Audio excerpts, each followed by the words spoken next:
In this video, we're going to talk about a few of the myths surrounding public lands. One myth is that it's unconstitutional for the federal government to own public land. Completely incorrect.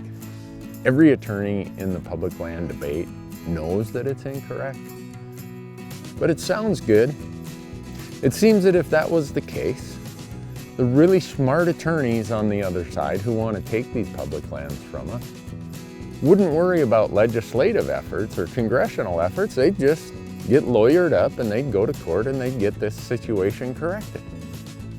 But they don't do that because they are smart. They know that it is constitutional for the federal government to own lands.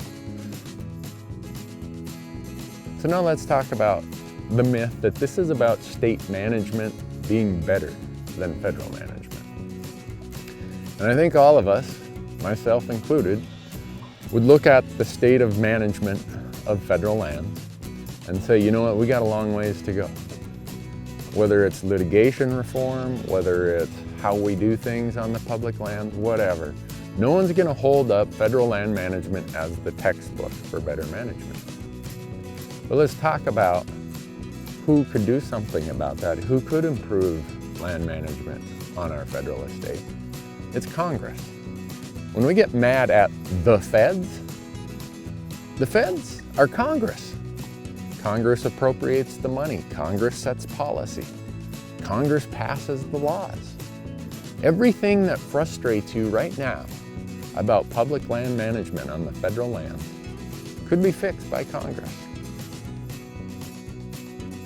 In May of 2015, the Secretary of Interior came before Congress, came before the House Natural Resources Committee, and said, you know, you have had witnesses here, you've had economists here, who have talked about the fact that we on the federal estate have been charging way less than what the states charge.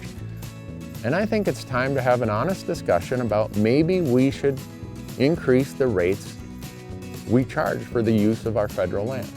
And she made specific reference to previous testimony in front of this committee, where economists said you should charge more for oil and gas royalty, charge more for coal royalty, charge more for public land grazing, more for timber, whatever it might be.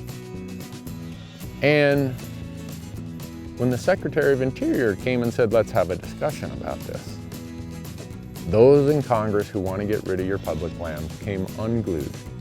Even though a month prior, they brought their own witness who provided identical testimony that the reason that the federal government management from a financial perspective is not what the states are is because the rates are so low. And who sets the rates? Congress.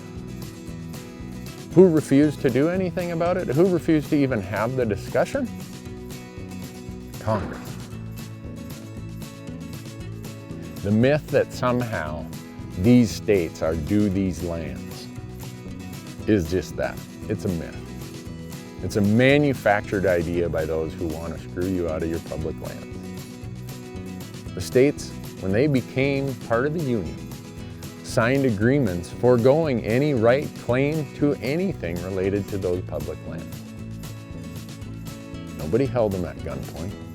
Nobody told them, you have to do this. That's what they wanted to do at the time of statehood. And now, they say, oh, we didn't really mean that. 120 years ago, that's not what we meant. Guess what, folks?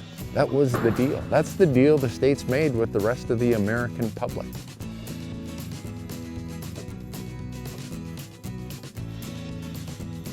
So if any of you think that this transfer idea is about better management, I've got news for you.